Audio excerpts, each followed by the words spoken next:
اس وقت صبح کے 11 بج رہے تھے اور کوٹھے میں رات کا سا سما تھا۔ یہاں کی زندگی بالکل الگ ہوتی ہے، رات کو صبح اور صبح کو رات محسوس ہوتی ہے۔ اس وقت سب سو رہے تھے، سناٹا چھایا ہوا تھا۔ میں نے اپنی زندگی کا فیصلہ لے لیا تھا، اس لیے میں نے سوچا کہ اب میں مزید یہاں وقت نہیں گزاروں گی اور اپنی تینوں بیٹیوں کو جو ناجائز ہیں انہیں اس زندگی کا حصہ نہیں بننے دوں گی۔ میری زندگی بہت زیادہ مشکلات کا شکار تھی اور میں نے بہت زیادہ برے حالات دیکھے، یہاں تک کہ میں نے کئی بار خودکشی کرنے کی بھی کوشش کی لیکن ہر بار بچ جاتی۔ نہ جانے اللہ تعالیٰ کو میری کیسی آزمائش مطلوب تھی۔ میں کبھی بھی خود سے یہاں نہیں آئی تھی، مجھے یہاں لایا گیا اور ہمیشہ کے لیے یہاں کا حصہ بنا دیا گیا۔ یہاں شرفاء کی شرافت کی بنا پر میں 3 بچوں کی ماں بن گئی، جن کی ولدیت مجھے ابھی تک معلوم نہیں، لیکن یہ 3 معصوم بچیاں مجھے اب اپنی جان سے بھی پیاری تھیں کہ تھیں تو یہ میری ہی کوکھ سے پیدا ہونے والی۔ میں ان سے نفرت کیسے کر سکتی تھی؟ ان کا کوئی قصور نہیں تھا۔ قصور تو ان کو دنیا میں لانے کا سبب بننے والے کا تھا، لیکن اب میں نے سوچ لیا تھا کہ نہ میں خود یہاں رہوں گی۔ میری عمر تو ویسے بھی ڈھل چکی ہے، لیکن اپنی بیٹیوں کو ایسی زندگی دوں گی کہ وہ کبھی بھی خودکشی کی کوشش نہ کریں اور نہ اپنی زندگی کو خود پر بوجھ سمجھیں۔ چنانچہ میں نے صبح 11 بجے اپنی بیٹیوں کو تیار رہنے کا کہا اور سامان پیک کر دیا۔ بس یہ بات کھٹک رہی تھی کہ کوٹھے کا چوکیدار اس وقت جاگا کرتا ہے۔ سامان کو بیگ میں ڈالنے کے بعد میں نے ہر بیگ اپنی بیٹی کے ہاتھ میں پکڑایا اور خود بھی ایک بیگ اٹھا لیا۔ یوں کہیں سے بھی پتہ نہیں چل رہا تھا کہ ہم بھاگنے کی تیاری کر رہے ہیں۔ جیسے ہی ہم دروازے کے پاس پہنچے، چوکیدار نے ہمیں روک لیا اور پوچھنے لگا کہاں کی تیاری ہے؟ اس وقت تو سب سو رہے ہوتے ہیں، آپ اٹھ کر اس وقت کہاں جا رہی ہیں؟ تبھی اچانک میری چھوٹی بیٹی نے چیخنا شروع کر دیا اور پیٹ پر ہاتھ رکھ کر بار بار کہنے لگی، اماں میرے پیٹ میں بہت زیادہ درد ہے، ماں مجھے دوائی کے لیے لے چلو ورنہ مجھے کچھ ہو جائے گا۔ تو میں نے چوکیدار کی طرف خونخوار نظروں سے دیکھا اور کہا، تمہیں پتہ نہیں ہے یہاں میری حیثیت کیا ہے؟ مالکن بننے والی ہوں اور ابھی تک تم مجھ سے سوال کرتے ہو؟ ہٹ جاؤ میرے راستے سے، دیکھ نہیں رہے ہو میری بیٹی کس قدر تکلیف میں ہے؟ یہ کہتے ہی میں نے اپنی بیٹیوں کا ہاتھ تھاما اور باہر نکل گئی اور تیزی سے قدم آگے بڑھا لیے۔ ان دونوں کو منع کیا کہ پیچھے مڑ کر نہ دیکھیں ورنہ اسے شک ہو جائے گا۔ یہاں تک کہ سارے راستے ہمیشہ یہی لگتا رہا کہ چوکیدار نے کسی کو ہمارے پیچھے لگا دیا ہے۔ تھوڑی ہی آگے جا کر بار بار میں آس پاس اور ارد گرد دیکھ رہی تھی کہ کوئی ہمیں دیکھ تو نہیں رہا۔ یہاں تک کہ ہم اس کوٹھے سے بہت دور ایک ویران بستی میں آ گئے۔ یہاں دور دور تک مکانات بہت زیادہ فاصلے پر بنے ہوئے تھے۔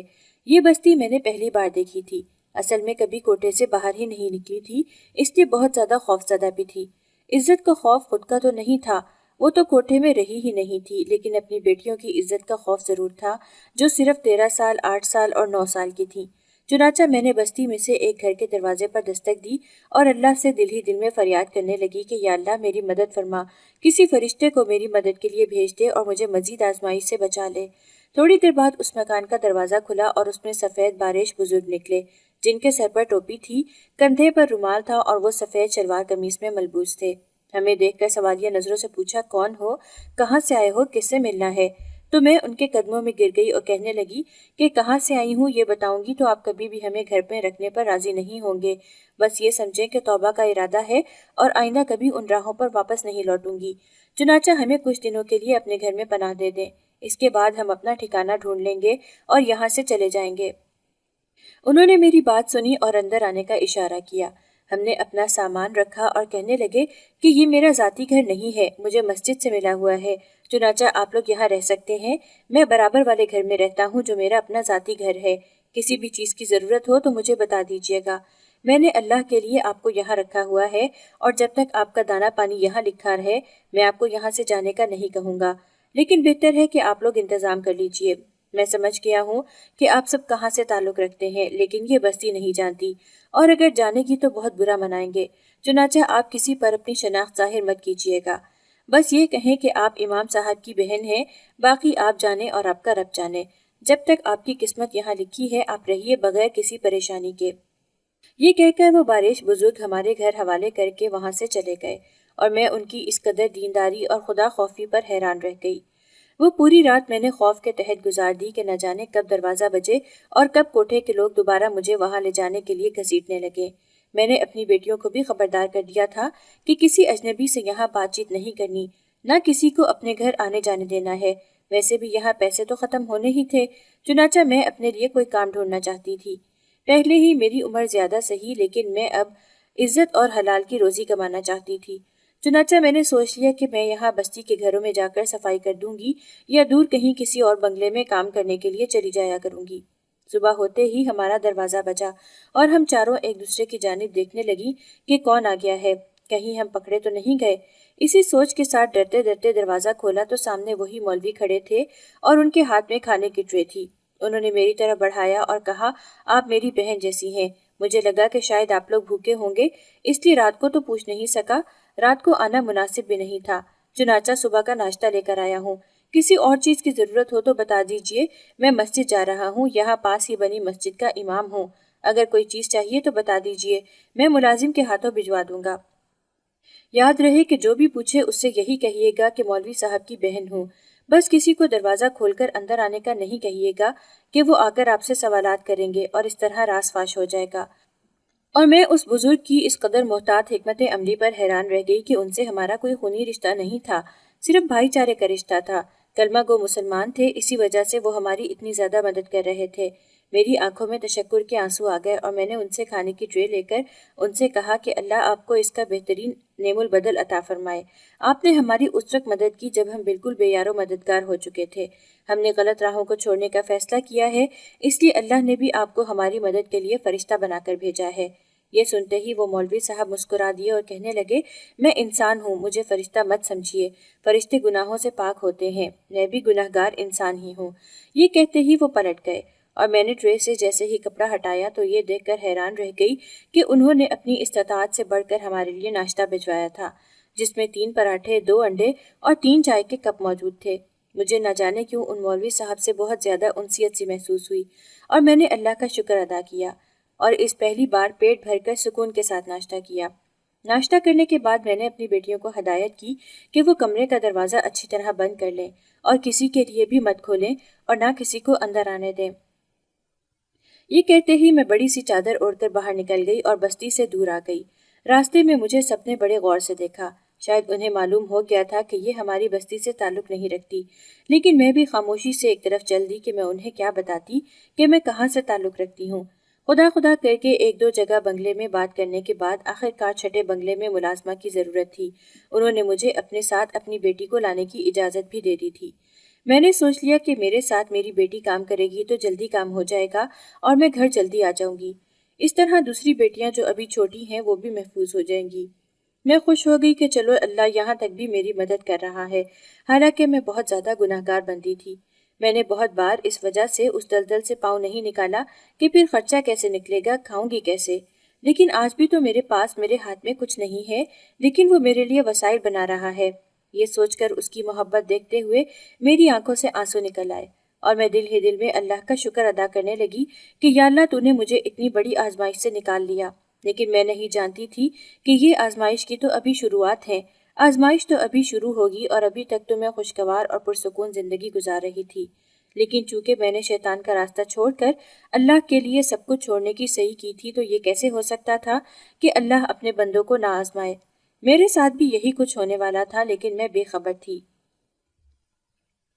दिन यूं ही गुजरने लगे। मौलवी साहब बहुत अच्छे इंसान साबित हुए। जैसा कहा था वैसा ही अमल भी करके दिखाया। ना सिर्फ बहन कहा बल्कि भाई बनकर भी साबित कर दिया। मैं रोज अपनी बड़ी बेटी जो कि 13 साल की थी उसे अपने साथ लेकर जाती, लेकिन पिछले कुछ दिनों से वो मेरे साथ नहीं आ रही थी। कभी कहती मेरे सर में दर्द हो रहा है, कभी कहती मेरे बदन में दर्द हो रहा है। यहाँ तक कि पूरे 15 दिन वो मेरे साथ बंगले पर काम करने के लिए ना चली। एक रोज मेरी खुद की तबीयत भी नासाज थी। उस रोज मैं घर में ही ठहरी रही। हमारी ज़रूरतें तो पूरी होती थी, लेकिन मैं मौलवी साहब पर बोझ नहीं बनना चाहती थी, इसलिए काम नहीं छोड़ा था। वैसे भी काम छोड़कर गुजारा करना मुश्किल था। मैं अभी चाय बनाकर बैठी ही थी कि मुझे कमरे से जोर जोर से चीखने की आवाज़ आई। भागकर अंदर गई तो 13 साला बेटी, जो कभी सर में दर्द कभी पेट में दर्द की शिकायत कर रही थी, जमीन पर लेटकर बुरी तरह तड़प रही थी। उसकी ये तड़प देखकर मेरे तो हाथ पांव फूल गए और मैंने छोटी बेटी को भेजकर फौरन से मौलवी साहब को बुला भेजा। वो जूं की तूं वापस आई और कहने लगी कि मौलवी साहब कहीं भी नहीं मिले। यहाँ तक कि मस्जिद में भी कोई और मौलवी साहब बैठे हुए थे जो हमारे घर आते हैं, हमारी ज़रूरत पूरी करते हैं, वो मौजूद नहीं थे। मैं उसकी बात पर हैरान हुई, चादर ओढ़ी और फौरन से जाकर डॉक्टर को बुला लाई। डॉक्टर ने मुकम्मल तौर पर इसका चेकअप किया और फिर जो कुछ मुझे कहा उसे सुनकर मुझे ऐसे लगा कि मैं अगला सांस भी नहीं ले पाऊंगी। मैं वहीं बैठकर जोर जोर से रोने लगी और मुझे लगा कि अब सब कुछ खत्म हो गया है। डॉक्टर की बात सुनकर मेरे रोंगटे खड़े हो गए और मैं बिल्कुल सुन्न होकर रह गई। क्या ये सब भी मेरी जिंदगी में लिखा जाना था? मैं कभी सोच भी नहीं सकती थी कि जिस शख्स पर सबसे ज्यादा भरोसा किया उसी ने मेरे साथ बुरा किया और मेरे घर पर नकब डाली। यहाँ तक कि रो रो कर मेरे आंसू खुश्क हो गए, लेकिन दिल पर लगा जख्म अभी भी खून बहा रहा था। मेरा नाम सुमेरा शफीक है और ये मेरी कहानी है। मैंने जिस शख्स पर भरोसा किया, हर उस शख्स ने मुझे धोखा दिया और मेरी जिंदगी अजाब बनाए रखी। मैंने जब आंख खोली तो अपने वालिदैन को अपने दरमियान मौजूद पाया। यहाँ तक कि 7 साल की उम्र में उनका इंतकाल हो गया। मेरा एक ही भाई था जो बचपन में ही फौत हो गया, इसलिए मैं अकेली रह गई और यूं मेरे चाचा चाची ने मुझे अपने घर रख लिया। यहाँ चाची का जुल्म शुरू हो गया और उन्होंने मुझे बुरी तरह मारना पीटना शुरू कर दिया। मुझे जरा जरा सी बात पर मारा करती और कहा करती कि हमारे खुद के खर्चे पूरे नहीं होते, तू कहाँ हमारे घर में डाइन बनकर आ गई है, हमारे घर का सारा खाना खा जाती है, मेरा शौहर सब कुछ तुझ पर लुटा देता है, जबकि मैं अपने कसूर को तलाश करती रह जाती। यहाँ तक कि एक बार तो उन्होंने मुझे कोठरी में बंद कर दिया और मैं अगले दिन बेहोश हो गई। तब मेरे चाचा ने फैसला किया कि मेरी जल्द शादी कर दी जाए, लेकिन उन्हें दूसरे शहर से नौकरी मिल गई, इसलिए वो वहाँ चले गए और ये बात दरमियान में ही कहीं रह गई। उस वक्त मैं सिर्फ 12 बरस की थी। मैं भी नहीं चाहती थी कि मेरी शादी हो, मैं पढ़ना चाहती थी और इस बात का इजहार मैंने चाची से किया तो वो हत्थे से उखड़ गई और मुझे कहने लगी कि तू पढ़ाई क्या करेगी, तुझे तो मैं इस घर से रवाना करूंगी, तभी मुझे सुकून मिलेगा। घर में न प्यार मिलता था न सुकून मिलता था, मेरा कोई सहारा नहीं था। हर वक्त मैं बैठकर आंसू बहाती रहती।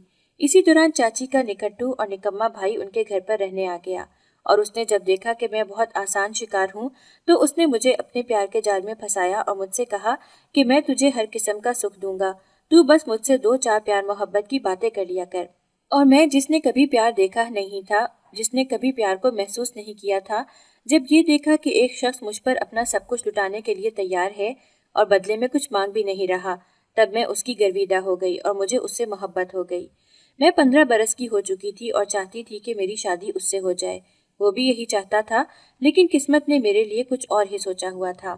एक दिन उसने कहा, देख मेरी बहन भी तेरे खिलाफ है, वो तेरी शादी मुझसे कभी नहीं होने देगी, इसलिए हम एक काम करते हैं, हम भाग जाते हैं। मैंने उसकी बात सुनकर उसे तौबा करने का कहा और कहा, चाची वैसे ही मेरी दुश्मन है, तुम मुझे ये सब सिखा रहे हो, उसे पता चलेगा तो हम दोनों को घर से बाहर निकाल देगी। लेकिन उसने मेरी एक न मानी और मुझे अपनी मोहब्बत की कस्में देकर मुझे इस बात के लिए राजी कर लिया कि हम दोनों भागकर शादी करके अलग रहेंगे, अपना कमा कर खाएंगे, किसी पर बोझ नहीं बनेंगे, ना मोहताजी होगी। मैं उसकी बातों में आ गई और एक रात जब तमाम घर वाले सो गए तो वो घर के दरवाजे पर आ गया। मैंने आहिस्ता से सामान बैग में डाला और गेट खोलकर उसके साथ भाग निकली। यहाँ तक कि हम स्टेशन पर पहुँच गए और टिकट मेरे हाथ में थमाकर वो कहने लगा, फलां स्टेशन पर उतर जाना, मैं तुझे वहाँ मिलूंगा। मैंने हैरत भरी नजरों से उसकी तरफ देखा और कहा कि तुम मेरे साथ क्यों नहीं आ रहे, तुमने कहा था तुम मेरे साथ आओगे। तो उसने मुझे अपनी मोहब्बत की चिकनी चिपड़ी बातों में दोबारा फंसा लिया और कहने लगा, मैं वहाँ सारे इंतजाम करने के लिए यहाँ एक आदमी से बातचीत करने के लिए रुका हुआ हूँ। टिकट तो मैंने भी अपना लिया हुआ है, लेकिन वो आदमी अभी तक नहीं आया, इसलिए तुम्हें वहाँ पहुँचने का कह रहा हूँ। मैं तुम्हारे पीछे ही अगली ट्रेन से आ जाऊँगा। मैं मुतमईन हो गई और जब मैं स्टेशन पर पहुँच गई तब वहाँ एक शख्स पहले से मुझे लेने के लिए मौजूद था। मुझे देखकर उसकी आंखों में एक अजीब सी मुस्कुराहट उभरी और उसने मेरा हाथ पकड़कर मुझे टैक्सी में बिठाया। मुझे उसकी ये हरकत बहुत ज़्यादा बुरी लगी, लेकिन मैं ये नहीं जानती थी कि मेरे साथ एक बहुत बड़ा खेल रचाया गया है। चची के भाई ने चची के कहने पर मुझे एक शख्स के हाथों बेच दिया था और उससे अच्छी खासी रकम ली थी, और मैं नादान ये जान ही न सकी कि मोहब्बत में मैंने किस कदर धोखा खाया। उस शख्स ने जब मुझे ये सारी बात बताई और मकरू हंसी हंसने लगा, तब मुझे लगा कि मैं एक बहुत बड़े जाल में फंसाई गई हूँ। उस दिन मैं बुरी तरह टूट कर बिखर गई, यहाँ तक कि वो शख्स मुझे बहुत बड़ी जगह पर ले आया और मुझे कहने लगा कि ये कोठा है और तुम यहाँ अब से काम करोगी। मैंने उसकी तरफ रोते हुए देखकर हाथ जोड़ दिए और कहने लगी कि मुझे यहाँ से जाने दो, तुम्हारा बहुत बड़ा एहसान होगा। मेरी बात सुनते ही उसने मुझे जोर का थप्पड़ मारा और कहने लगा कि यहाँ आने के बाद कोई जा नहीं सकता। ये ऐसी जगह है कि जब एक बार यहाँ कदम जाता है तो भागकर फिर कहीं और इज्जत नहीं मिलती। यहाँ इज्जत लूट ली जाती है और फिर दोबारा कभी नसीब नहीं होती। उसकी ये बात सुनकर मैं वहीं बैठकर ज़ारो कतार रोने लगी और तमाम लोग मेरा तमाशा देखकर मुंह फेर कर जाने लगे और कहने लगे कि ये तो हर रोज़ की कहानी है। यहाँ लाई जाने वाली दोशीज़ा सिर्फ पहले दिन ही रोती है और बाकी दिन दूसरों का खून चूसती है। मैंने उनकी बात सुनी तो हैरान रह गई, लेकिन उनकी ये बात सच साबित हो गई थी। मैं भी एक हफ्ते तक रोती रही और फिर अपनी किस्मत पर समझौता कर लिया और वो डाइन बन गई जो सबका खून चूसती है। यानी शुरफा की शराफत का यहाँ जनाजा निकलने लगा और सब लोग अपनी हवस की प्यास बुझाने यहाँ आने लगे। 16 बरस की उम्र तक मैंने यतीम होने के बाद चचा चची का जुल्म सहा और उसके बाद मोहब्बत के जाल में फंस कर कोटे का मुंह भी देख लिया। यूं मैं तवाइफ बन गई और लोगों की प्यास बुझाने लगी। ना जाने मेरी जिंदगी ने मुझसे ये इंतकाम क्यों लिया। रोज मैं मर्दों के पैरों तले रोंदी जाती और अपनी किस्मत पर आंसू बहाती, यहाँ तक कि रो रो कर मेरे आंसू खुश्क हो गए और मुझे अपनी किस्मत पर सब्र आ गया। लेकिन फिर एक दिन वो हुआ जो मैंने कभी ख्वाब में नहीं सोचा था। एक तवाइफ कभी भी कोठे में माँ नहीं बन सकती, लेकिन जो माँ बन जाती है फिर वो तवाइफ नहीं रहती, वो माँ बनकर सोचने लगती है। इसलिए यहाँ पर मुमकिन हद तक कोशिश की जाती है कि कोई भी तवाइफ माँ न बन पाए, वरना वो कोठे का धंधा पानी नहीं चला सकेगी। मुझे यहाँ रहते हुए पूरे 10 साल हो गए और मैं यहाँ के हालात और हर किस्म के उसूलों से अच्छी तरह वाकिफ थी।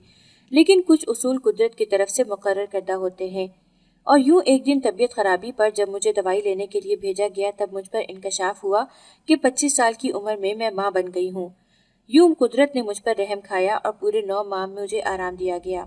मेरी पहली बेटी पैदा हुई तो मेरे दिल पर चोट पड़ी और मुझे एहसास हुआ कि अब मुझे काम छोड़ देना चाहिए, वरना मेरी बेटी का भी यही मुस्तकबिल होगा। हालांकि ये मेरी नाजायज़ बेटी थी और इसकी वल्दियत का मुझे कुछ मालूम नहीं था कि हज़ारों लोग कोठे का रुख करते, क्या पता ये किसकी बेटी होगी, किसकी औलाद हो।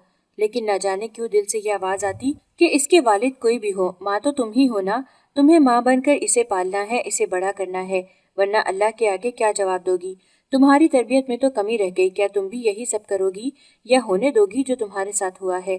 और अपने दिल की इस आवाज़ पर मैं तड़प उठी, लेकिन हिम्मत खुद में पैदा न कर सकी और यूं एक बार फिर कोठे का धंधा पानी चलाने लगी। लेकिन अब की बार जिंदगी मेरे लिए एक और इम्तिहान लेकर खड़ी हुई थी। तकरीबन 2 साल बाद जब दोबारा तबीयत खराब हुई तो मालूम हुआ कि इस बार भी अल्लाह का निज़ाम जीत गया है और तमाम एहतियाती तदाबीर के बावजूद मैं माँ बन गई हूँ। यूं लगातार 3 बेटियों की माँ बनने के बाद मुझे एहसास हुआ कि अब सचमुच मुझे इन चीज़ों को छोड़ देना चाहिए, वरना कल को मेरी बेटियां भी इस धंधे पानी में मेरा साथ दिया करेंगी और ये मुझे हरगिज़ भी गवारा नहीं है। मेरी ज़िंदगी तो गुजर गई, बाकी भी गुजर ही जाएगी, लेकिन मैं उनका मुस्तकबिल महफूज करना चाहती थी। इसलिए मैंने एक रात ये सोचकर कि यहाँ से भाग जाऊंगी अपनी बेटियों को ये सारी बात बताई तो उन्होंने मुझसे कहा कि अम्मा, हम आपकी तकलीफ और दुख दर्द को समझ सकते हैं, आप हमारे बेहतर मुस्तकबिल के लिए यहाँ से जाना चाहती हैं, हम भी यहाँ के माहौल से तंग आ गए हैं। मर्दों की तरह तरह की नज़रें खुद पर भुगतते भुगतते दिल चाहता है कि अपनी ज़िंदगी ही ख़त्म कर लें।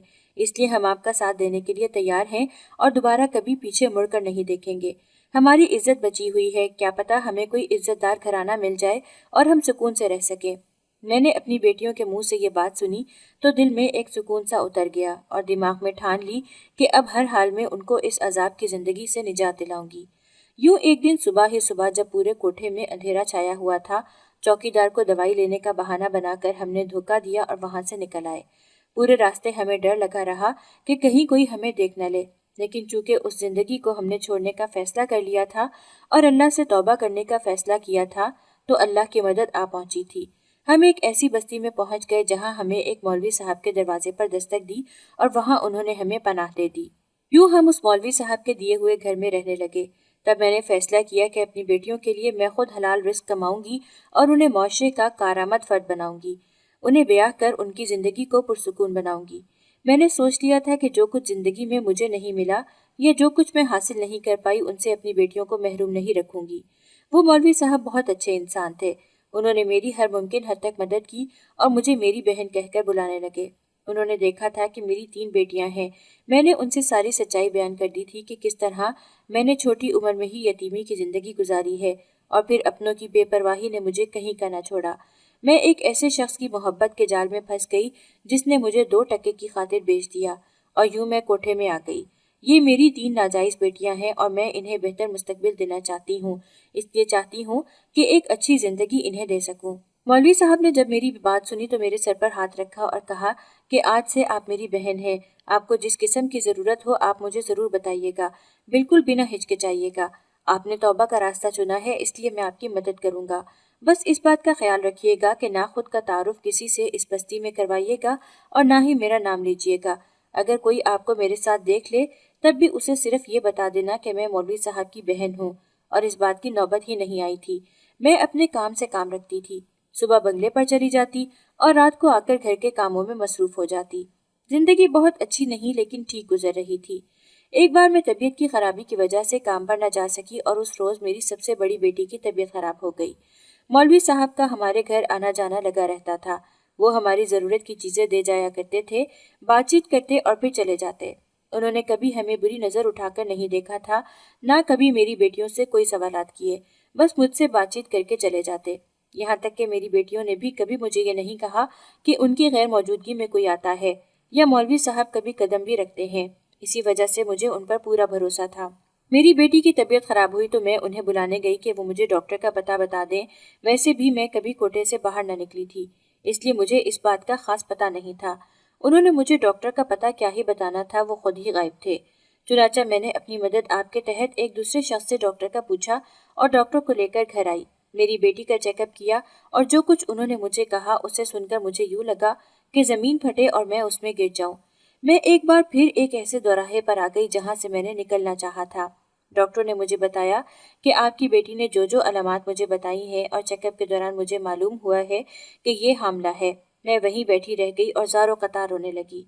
डॉक्टर तो मुझे खबर सुनाकर पैसे लेकर चला गया, लेकिन मुझे यूं लगा कि मेरी ज़िंदगी जैसे एक पल के लिए रुक सी गई है और वहीं ठहर गई है। मैं अपने आंसू साफ करके उठी और अपनी बेटी के पास आकर उससे पूछने लगी कि ये सब कैसे हुआ, इन तमाम चीज़ों का जिम्मेदार कौन है। तुम मुझे बताओ, मुझसे बिल्कुल भी झूठ मत बोलना। मैंने तुम्हें 7 पर्दों में छुपा कर रखा, लेकिन तुमने ये क्या गुल खिला लिया। मुझे सच सच बताओ, मुझसे कुछ भी झूठ मत बोलना।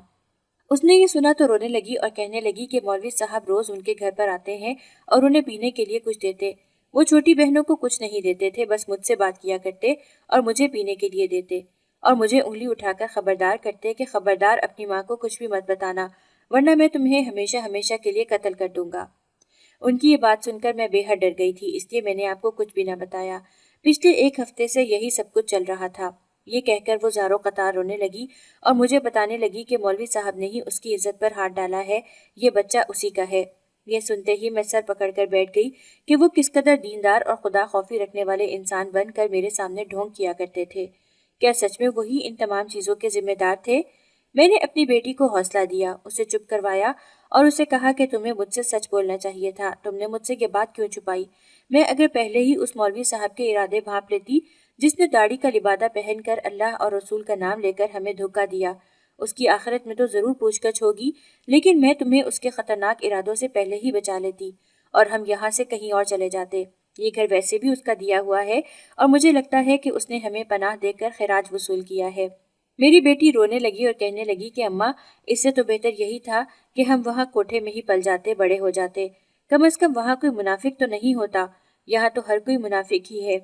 हम वहाँ से आए ही क्यों जब किस्मत में यही सब कुछ लिखा था।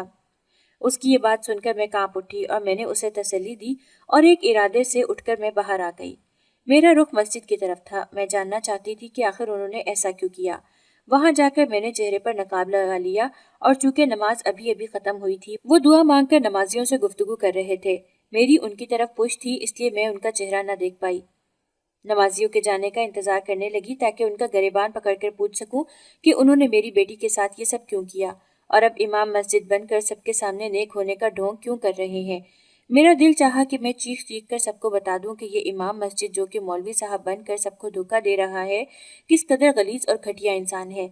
इसने मेरी बेटी के साथ राह रस्म बढ़ाई है और वो हमला हो गई है, लेकिन न जाने क्यों मैं अपने इस इरादे में कामयाब न हो सकी और ऐसा लगा जैसे किसी ने मेरे पांव जकड़ लिए हैं और मैं वहीं खड़ी की खड़ी रह गई हूँ। यहाँ तक के तमाम नमाजी चले गए और मैंने मौका गनीमत देखकर जैसे ही अंदर कदम रखना चाहा तो उसी दौरान मौलवी साहब ने अपना चेहरा पलटा और ये देखकर मेरे पैरों तले से जमीन निकल गई कि ये तो कोई और मौलवी साहब थे। उनके चेहरे पर बेइंतहा नूर था। मुझे देखकर उन्होंने ताज्जुब का इजहार किया। पूछने लगे, बीबी साहिबा, आप यहाँ मस्जिद में क्या कर रही हैं? इस वक्त मस्जिद बंद होने वाली है, क्या आपको कोई काम है? तब मैं वहीं उनके कदमों में गिर गई और कहने लगी कि आप कौन हैं और वो मौलवी साहब कहाँ गए जिन्होंने मुझे अपने उस घर में पनाह दी है। उन्होंने मेरी तरफ देखा और कहने लगे, बेटा आपको जरूर कोई गलतफहमी हुई है। मेरी बेटी, मैं यहाँ अरसे से मौलवी साहब हूँ। इस मस्जिद का एक ही इमाम है और 12 साल से मैं यही काम कर रहा हूँ। आपको जरूर किसी ने गलत बताया है। इस मस्जिद का इमाम मैं ही हूँ, कोई और नहीं है। आपको मुझसे कोई काम है तो बता दीजिए। तब मुझ पर इंकशाफ हुआ कि वो मौलवी साहब जाली मौलवी साहब था और उसने हमें धोखे से अपनी चिकनी चुपड़ी बातों में फंसा लिया था। मैंने हिम्मत की और फैसला किया कि मैं उन्हें सारी कहानी कह सुनाऊं। मैंने उन्हें बताया कि हमें एक शख्स मिला। हम चूंकि कोठे से भागी हुई औरतें हैं, मैं अपने बच्चों का मुस्तकबिल बेहतर बनाना चाहती थी, इसलिए मैंने हमेशा हमेशा के लिए कोठे को छोड़ दिया और यहाँ आपकी बस्ती में पनाह लेने आ गई। मुझे यहाँ पनाह देने वाला वो मौलवी साहब ही था जिसने मुझे खुद को यहाँ का इमाम मस्जिद बताया था। मैंने उस पर यकीन किया। उसने मुझे अपनी बहन बनाया तो मैंने उसे भाई कहा और यूं वो मेरी हर ज़रूरत पूरी करने लगा। राशन से लेकर खाने पीने तक, बिजली का बिल भरना हो या गैस का बिल, हर तरह से उसने मेरी मदद की। यहाँ तक कि उसने मेरी बेटियों का एतमाद हासिल कर लिया और जब उसे पूरी तरह एतमाद हासिल हो गया और मैं उस पर अंधा भरोसा करने लगी, तब उसने मेरे घर पर नकब लगाया और यूं मेरी बेटी उसकी नाजायज़ औलाद से हामला हो गई है। अब आप खुद बताएं कि मैं किससे इंसाफ तलब करूं कि जिस कोठे से मैं भाग कर निकली कि मेरी बेटियों का मुस्तकबिल अच्छा हो, उन्हें कोई बुरी नज़र से न देखे। न मैं उन्हें तवाइफ के धंधे में लगाना चाहती थी, लेकिन न जाने क्यों मुझे लगता है कि यहाँ हर कोई औरत को एक तवाइफ के तौर पर ही देखता है और जब मौका मिलता है हमला कर देता है।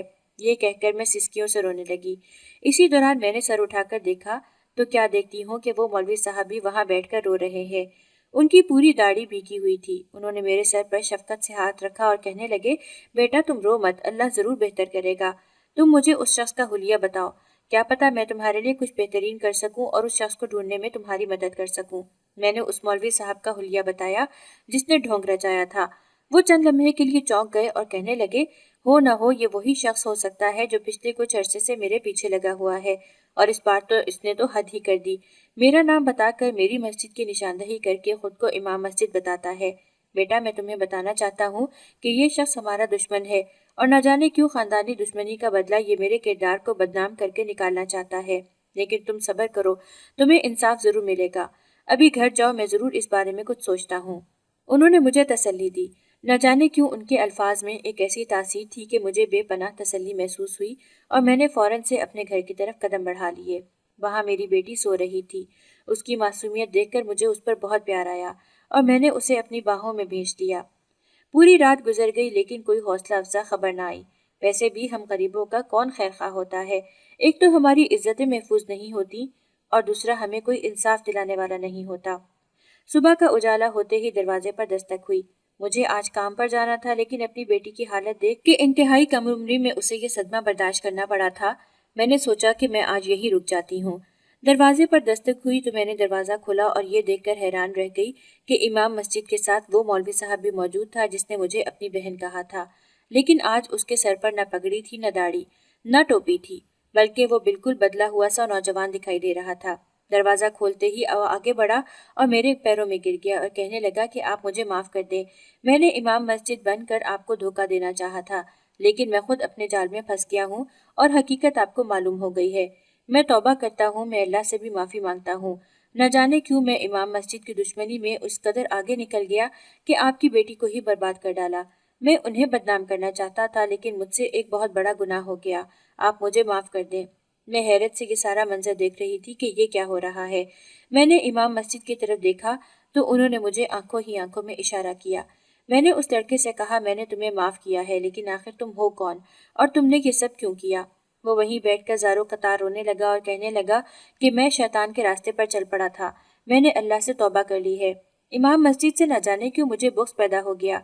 दरअसल मैं उनके पास मदरसे में पढ़ा करता था और उन्होंने मुझे एक बार मेरी गलती पर मारा तो मैं उनसे बुरी तरह बदजन हो गया। मैंने सोच लिया कि मैं उनका रूप अपनाकर लोगों को गुमराह करूंगा और उनकी बदनामी करूंगा। लेकिन ये कल मेरे घर पर आए, मुझसे माफ़ी मांगी और कहने लगे कि कौन सा ऐसा गुनाह मुझसे सरजद हो गया है कि तुम मेरे किरदार के पीछे पड़ गए हो। इसके साथ ही ये मेरे पाँव पड़ गए और कहने लगे कि मुझे माफ़ कर दो, मेरी वजह से तुमने एक लड़की को शिकार बना लिया। हालांकि होना तो ये चाहिए था कि तुम अपने ईमान को सलामत रखते, लेकिन अभी भी वक्त है, तुम अपनी गलती को कबूल कर लो और उस लड़की को अपना लो तो तुम्हारे गुनाहों का कफारा भी अदा हो जाएगा। उनकी ये बात मेरे दिल को लगी और मैंने फैसला कर लिया कि मैं आपसे माफ़ी मांगूंगा और आपकी बेटी को भी अपनाऊंगा। मुझे अल्लाह से इस कदर इंसाफ की उम्मीद नहीं थी। मैं बिल्कुल मायूस हो चुकी थी। लेकिन जब उस नौजवान को अपने पैरों में पड़कर माफ़ी मांगते और इमाम मस्जिद को ये कहते सुना कि अल्लाह इंसानों को माफ़ कर देता है, इंसानों को भी चाहिए कि वो माफ़ कर दें, सब कुछ भुलाकर नई जिंदगी की शुरुआत करो और अपनी बेटी को इसके साथ ब्याह दो।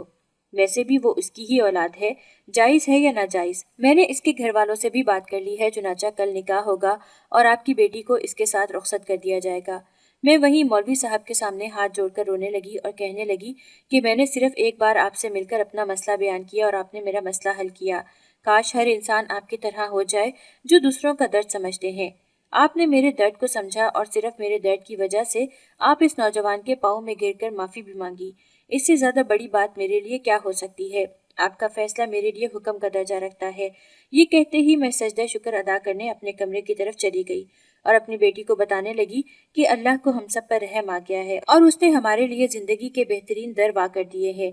हमें भी सब्र शुक्र करके ज़िंदगी के दरवाज़ों में कदम रख कर शुक्रगुजारी की दलील बन देनी चाहिए और मुंह नहीं मोड़ना चाहिए कि अल्लाह ने मेरे साथ इंसाफ का मामला किया था। अब मैं सब कुछ भुलाकर अपनी बेटियों के लिए अच्छा करना चाहती थी, इसलिए मैंने निकाह की हामी भर ली और यूं मेरी बेटी बर्बाद होने से बच गई।